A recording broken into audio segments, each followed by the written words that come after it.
მევამზე ვინ არის რემაძე, ვცხოვრობ ხულოს რაიონის სოფელ ორჩომში, კარგავ აჭარულმა კარგებს და ვქსოვ, ჩემი ბებიაც ქსოვდა და კარგავდა, დედაჩემიც ქსოვდა და კარგავდა, ეს ჩვენი ტრადიცია და კულტურა იყო თავიდანვე და თავიდან მოყვარულის დონეზე, მათ რო ვუყურებდი, ეს სიამოვნებას მანიჭებდა და ვაკეთებდი, ჩვენი ნამუშევრები ეყვება ჩვენ ტრადიციას, კულტურას. ეს აჭარულია ნაქარგები. ძველად თალებს ამიტომ კარგავდნენ, მე ასე ვფიქრობ. რომ კასოში დამშდარი ქალი იყო, მათი კომფორტის ზონა, რადგან ფიზიკური მუშაობა და დატვირთვა ძველად ქალს ძალიან დიდი ჰქონდა და იმაზე ჰქონდათ გადატანილი მათი ოცნებები, მე ასე ვფიქრობ.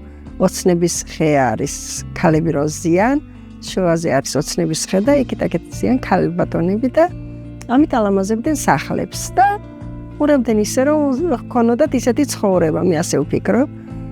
ძველად ძველი სახლები იყო, დეკორაცია არ იყო ისეთი და დეკორაციად აკეთებდნენ ამ ნაქარგებს და იმით აცოცხლებდნენ გარემოს.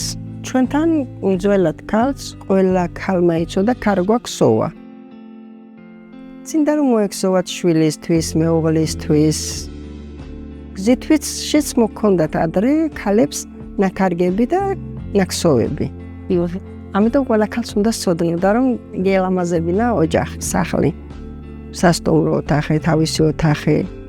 ახლა ზეგნის სტატუსი მოიპოვა ჩვენმა ნაქარგებმა და მიხარია რომ არ იკარგება. ფიზიკური მუშაობა არის სოფელში ძალიან ბევრი და ამას ყველა ხდება რა თქმა უნდა. ყანა, ჭალა, მისაქონლეობა, ეს ყველაფერი არის მძიმე შრომა. ეს იყო სიხალისი.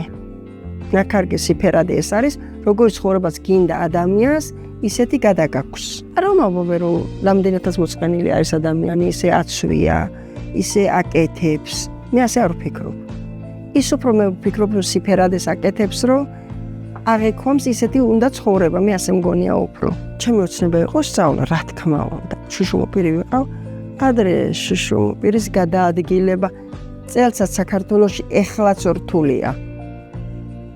სადაც პანდუსი და ის არის ადაპტირება გაკეთებული მანქანა დგას ქალაქშიც რო ჩახვალ.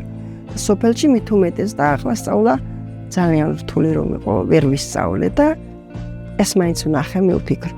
დედაჩემის ნაქარგი იყო და მაძლევდნენ ძალიან ძვირს და არ გავყიდი.